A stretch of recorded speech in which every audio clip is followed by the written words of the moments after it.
Advent Health aide à restaurer une communauté du Kentucky ravagée par la tempête. Un garçon commence à prêcher à l'âge de 2 ans et touche 2 millions de personnes. Un congrès pour les jeunes met ces derniers au défi de trouver leur véritable identité en Christ. Les habitants d'Irpin, en Ukraine, reçoivent plus de 320 colis de nourriture et de produits sanitaires. Une habitante du Brésil conduit 45 personnes au baptême par la prière et le jeûne. Le développement de ces titres et d'autres nouvelles encourageantes dans quelques instants sur ANN.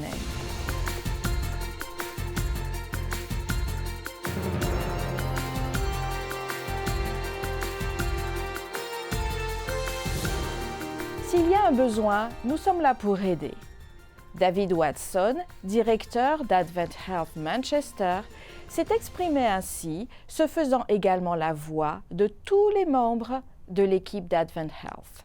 Avec 262 résidents du comté de Clay dans le Kentucky, ils ont passé la majeure partie de la seconde moitié de 2022 à reconstruire des vies gravement touchées par de fortes tempêtes et des inondations. 30 membres de l'équipe d'Advent Health Manchester ont eux aussi été touchés. Un total de 120 000 $, dont 96 000 $ de cotisations salariales, ont été versés aux efforts de restauration de cette communauté desservie par Advent Health Manchester. Le Kentucky est l'une des 12 empreintes de la mission globale. En plus de partager leur temps et leur talent en 2022, les membres de l'équipe de toute l'organisation ont également répondu à l'appel aux dons pour parer à d'autres besoins urgents, tant au niveau national qu'international. L'Église adventiste du 7e jour de la Mongolie s'est réunie à 2 reprises pour choisir les dirigeants de la dénomination et de la branche mongole des sociétés et industries laïques adventistes ASI. Les réunions se sont tenues à Sot Resort de l'Église adventiste, située à environ 55 km d'Oulan-Bator, la capitale de la Mongolie. Parmi les personnes choisies pour diriger la dénomination en Mongolie figurent Han Suu-kyi, le président, Adyaku Oktyabri, le secrétaire, et Kim Young-sik, le trésorier. Moung Se-kan a été élu président pour diriger la branche mongole de l'ASI. Bolor Erdene a été élu secrétaire et Nyam Koo trésorier. Pour le nouveau président de l'Église adventiste dans le pays, Han Suu-kyi, il est temps d'arrêter d'évangéliser en Mongolie par le biais d'aides extérieures et d'utiliser les ressources de la Mongolie, y compris celles des Mongols, pour atteindre leur peuple. Nous nous rendons dans la région du Pacifique Sud, où des jeunes de Samoa et de Tokelau se sont rendus au siège de l'église de Lalovaea pour un congrès de la jeunesse. La rencontre dont le thème était « Ta véritable identité » a réuni des orateurs qui ont mis les participants au défi de trouver leur véritable identité en Dieu. Des ateliers et des exposés sur les sujets pertinents tels que la santé physique et émotionnelle, la recherche d'un avenir stable et des conseils sur l'amitié et les relations entre jeunes ont été proposés. Le programme a culminé en se terminant par une invitation adressée aux personnes présentes à refléter et à révéler le caractère du Christ dans leur communauté par leur style de vie. Plus d'amour à Noël est un projet que l'Église adventiste du 7e jour d'Amérique du Sud met en œuvre chaque année au mois de décembre. Son objectif est de servir la société et d'exercer le principe de l'amour du prochain tel que Christ l'a démontré. Les adventistes du nord du Pérou se sont joints à ce projet pour apporter de l'espoir et de l'amour aux personnes les plus démunies. Ils ont distribué de la nourriture, des jouets et fait des dons, créant ainsi des liens d'amitié avec les personnes qui en ont bénéficié. Des livres missionnaires ont également été offerts à 4 familles dans le besoin, ce qui a suscité des sourires et permis de redonner espoir. Lors d'une visite des responsables de l'Église, les membres d'Église ont démontré leur engagement et leur consécration à la mission dans le partage de l'Évangile avec le peuple du Monténégro.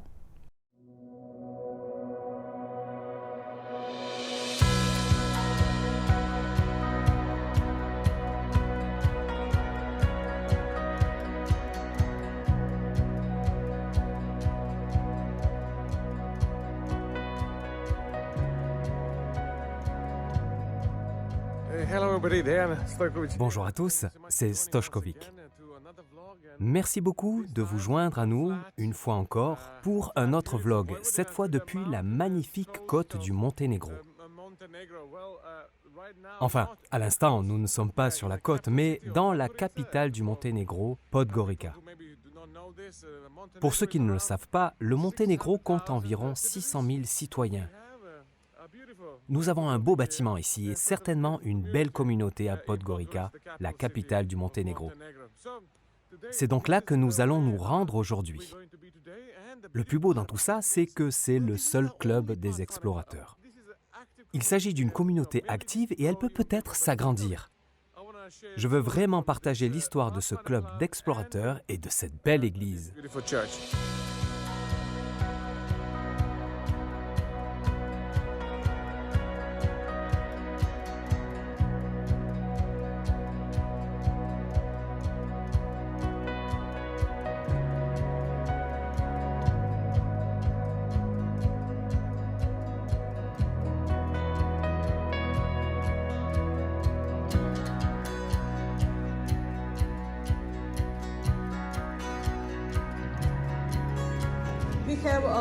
Nous avons 15 explorateurs et environ 6 tisons.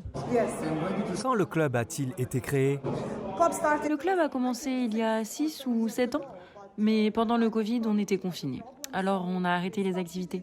Maintenant, ça reprend. Alors les amis, nous sommes très enthousiastes ici. Pensez à prier pour nous, pour que le club soit couronné de succès.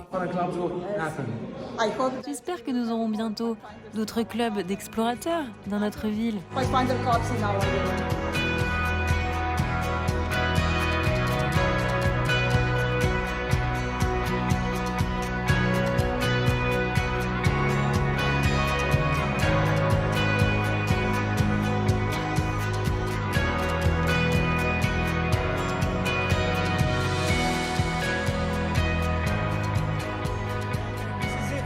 Et j'ai eu le privilège de passer cette journée avec le président de la Fédération Sud, ici, dans l'Union européenne du Sud-Est. Pourriez-vous me dire quelques mots? Votre nom?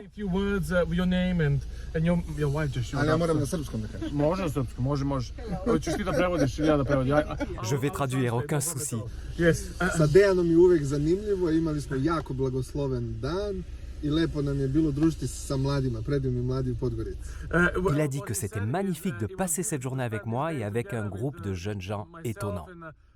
Et la dernière partie de cette vidéo sera juste une salutation de notre part. C'est bien ça? Que Dieu vous bénisse tous et merci beaucoup d'être restés avec nous. On se revoit bientôt, à la prochaine. Revoir et intensifier les projets d'évangélisation dans la région interaméricaine est devenu l'objectif de cette partie du monde pour 2023. La devise de cette année, année de rétention et de gain des âmes, a été au cœur d'une réunion de 2 jours avec les administrateurs adventistes du 7e jour et les responsables des départements du territoire. Les dirigeants ont prié et revu les nouveaux plans et activités visant à équiper et à mobiliser les membres d'Église. Ils ont renforcé les activités d'évangélisation par une collaboration intentionnelle et accrue entre les départements et les ministères dans la poursuite de l'accomplissement de la mission. Parmi les initiatives de l'Église interaméricaine figure cette année la distribution de 6 millions de livres, La tragédie des siècles, parmi 40 millions d'éditions numériques en anglais, en espagnol et en français. Les habitants d'Irpin, en Ukraine, ont reçu plus de 320 colis de nourriture et des articles d'hygiène de plus de 13 kilos de la part d'ADRA. Les détails de cette information dans quelques instants. Nous revenons tout de suite.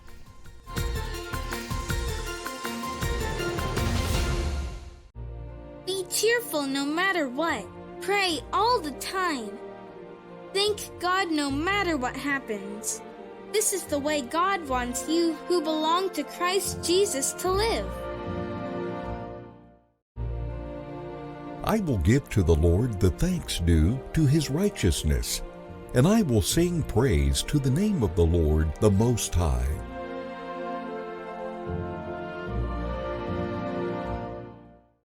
Look at the birds of the air.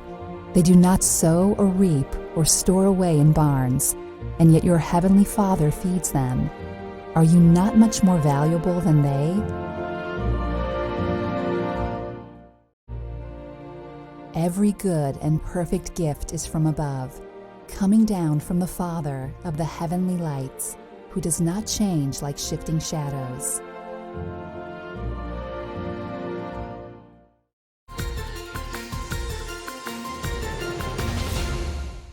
Depuis le début de l'évacuation d'Irpin, une ville située près de Kiev, la capitale ukrainienne, l'agence humanitaire ADRA est présente sur place et a distribué un grand nombre de colis. À la dernière distribution, les résidents ont reçu plus de 320 colis de nourriture et d'articles d'hygiène de plus de 13 kilos chacun de la part d'ADRA Ukraine et d'ADRA Slovaquie. Ce programme a également reçu l'aide et le soutien de Slovak Aid et de Japan Platform. Les bénéficiaires des colis étaient principalement des personnes âgées et des personnes ayant des besoins particuliers dont les maisons avaient été endommagées ou détruites. L'agence adventiste prévoit de continuer à soutenir les personnes dans le besoin dans la ville d'Irpin, qui est en ruine en raison du conflit actuel avec la Russie. Mais pour cela, ADRA a besoin de votre soutien chaleureux et enthousiaste. Visitez adra.ua ou adra.org et faites un don aujourd'hui. Connue pour être innovante et pour son attrait pour la mission, les sociétés et industries adventistes, ASI, ont changé des vies dans le monde entier. Depuis ses modestes débuts à l'université Madison jusqu'à aujourd'hui, où elle dispose d'un réseau mondial de professionnels et de ministères, c'est l'histoire de la main de Dieu qui guide et conduit des laïcs pour répandre son message. Découvrez cette histoire et laissez-vous inspirer par des exemples concrets de personnes qui partagent le Christ dans leur milieu professionnel.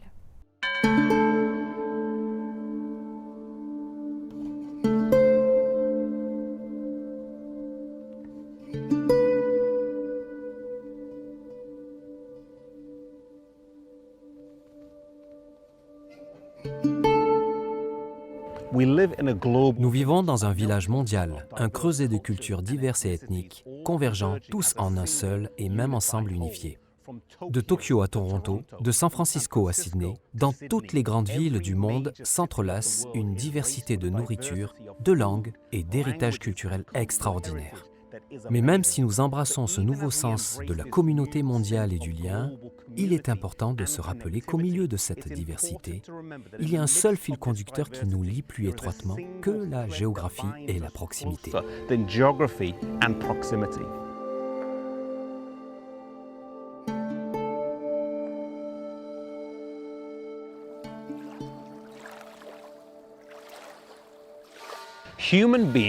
Les êtres humains sont tous câblés de la même façon.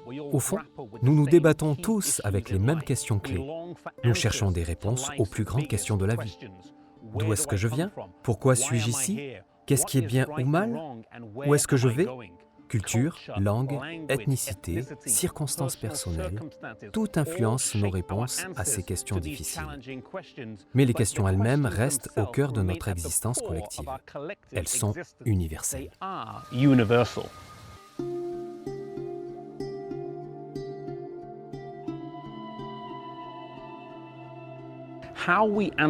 La façon dont nous répondons à ces questions définit la façon dont nous vivons dans le présent. Nous planifions notre avenir et nous voyons notre passé en tant que chrétiens, surtout en tant qu'adventistes du 7e jour. Nous avons une vision du monde qui donne des réponses adéquates et intelligentes aux plus grandes questions de la vie et qui apporte la stabilité, la confiance et surtout une espérance. Et c'est peut-être la chose la plus significative que nous devons offrir aujourd'hui, une espérance.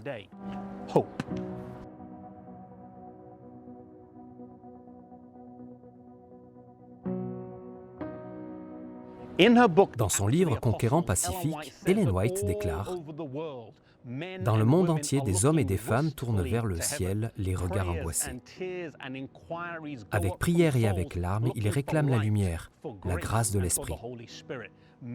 Beaucoup sont sur le seuil du royaume des cieux attendant seulement l'invitation d'y entrer. » Dans le monde entier, des hommes et des femmes cherchent des réponses. Et partout dans le monde, des hommes et des femmes comme vous ont les réponses à ces questions. Des gens comme vous qui se pressent dans les rues animées, les marchés, qui exercent leur métier, s'instruisent et se mêlent à la foule. Dieu a besoin de personnes comme vous qui partageront le Christ sur le marché, qui ouvriront la voie au plus profond recoin de la société et offriront un message d'espoir, de confiance et un but à ceux qui les entourent.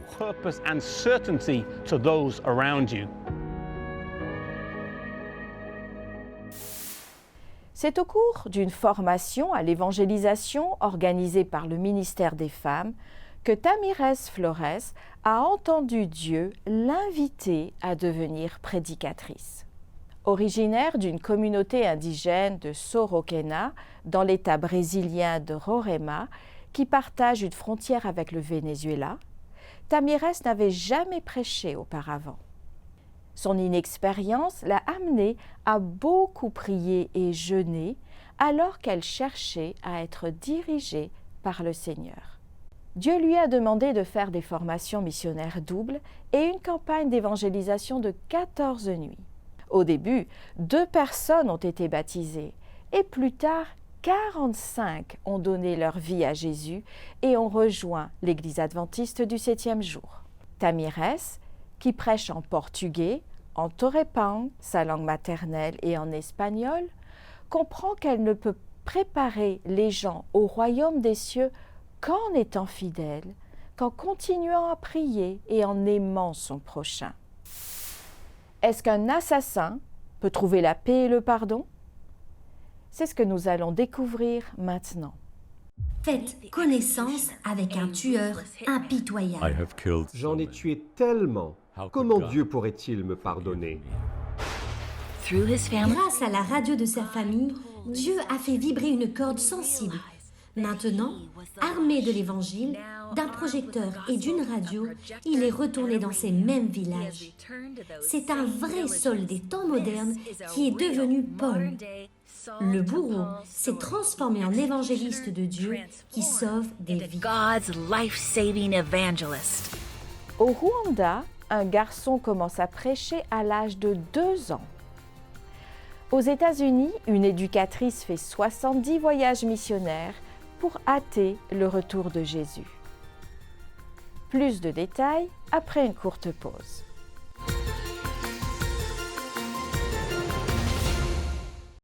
Look at the birds of the air. They do not sow or reap or store away in barns, and yet your heavenly Father feeds them. Are you not much more valuable than they? Be cheerful no matter what. Pray all the time. Thank God no matter what happens.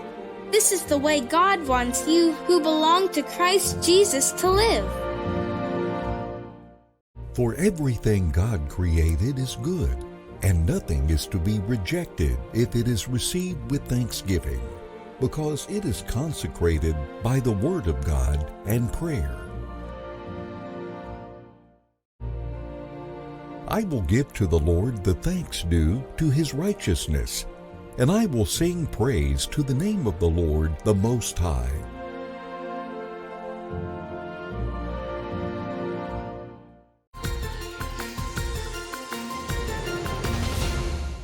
Une radio avec un message spirituel différent, sans annonce publicitaire, a attiré l'attention d'un homme alors qu'il était emprisonné au Ghana.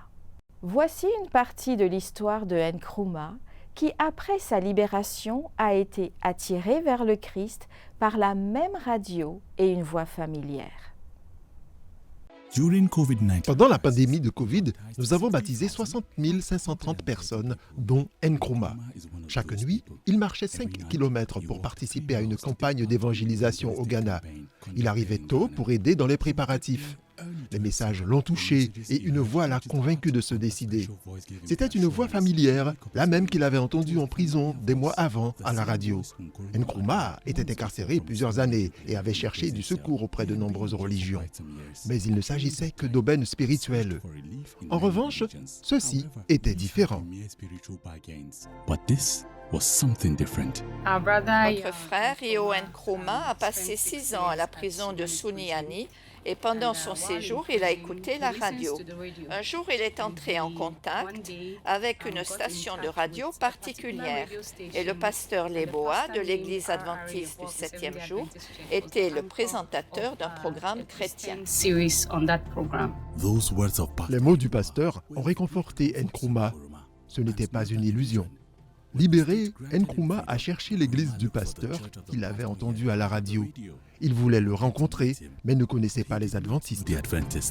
Il a entendu dire que l'église adventiste organisait une campagne d'évangélisation. Invité à participer à la série d'évangélisation, il a tout fait pour être là.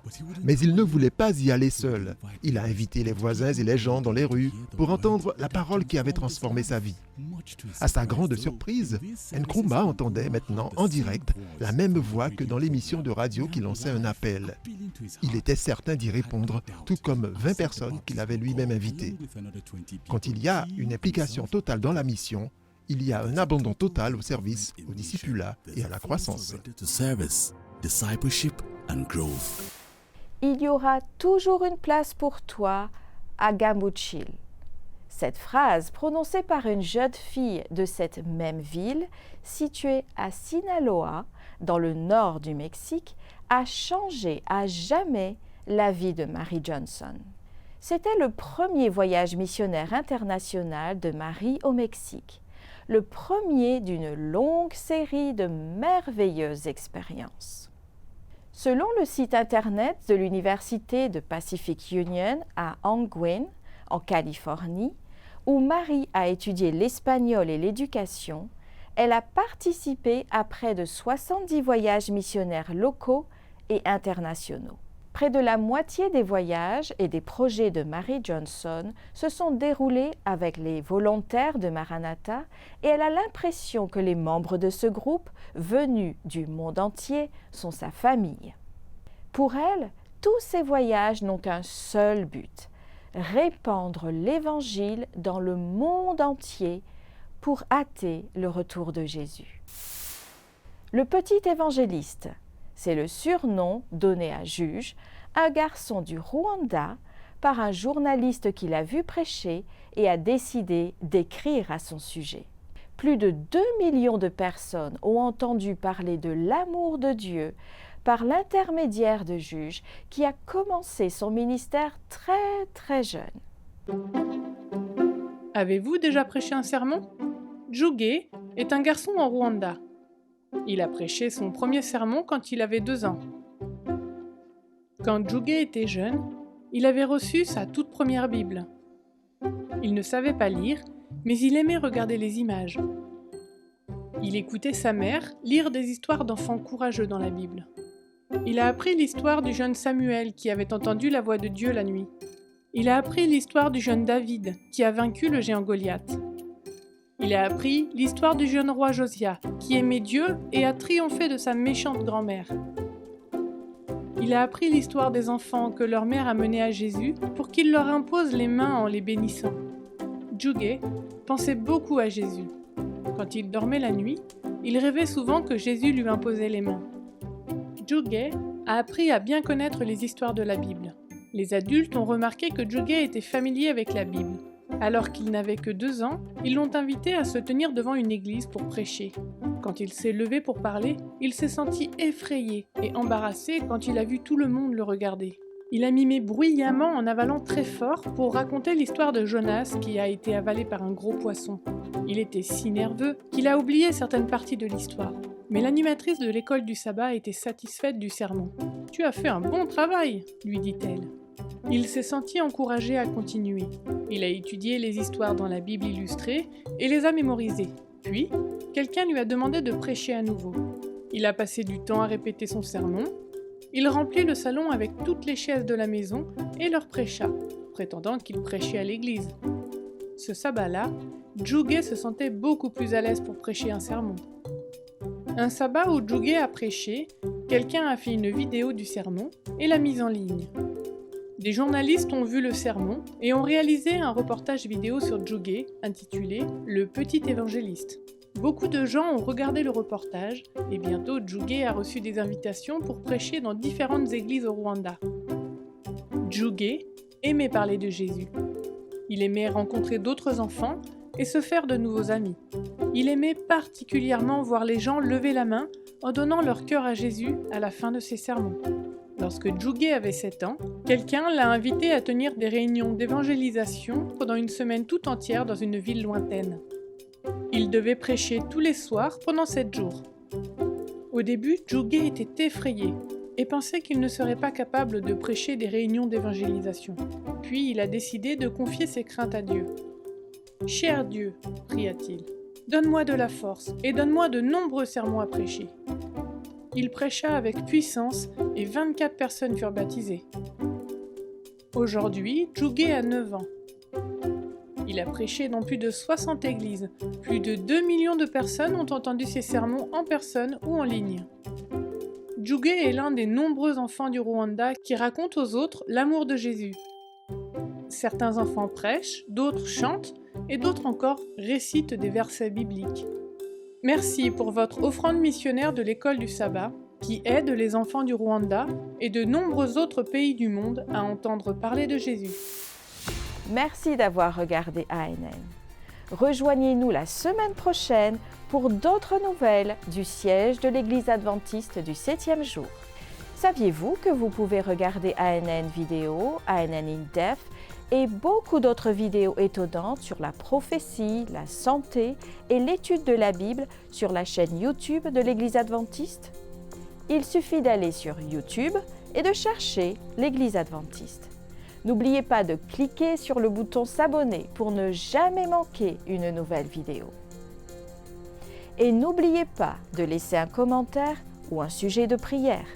Une équipe se consacre à prier pour vous 24 heures sur 24 et 7 jours sur 7. Avant de se dire au revoir, nous vous laissons avec une bonne nouvelle tirée du livre de Jean au chapitre 10 et au verset 10. Le voleur vient uniquement pour voler, tuer et détruire. Moi, je suis venu pour que les humains aient la vie et l'aient en abondance.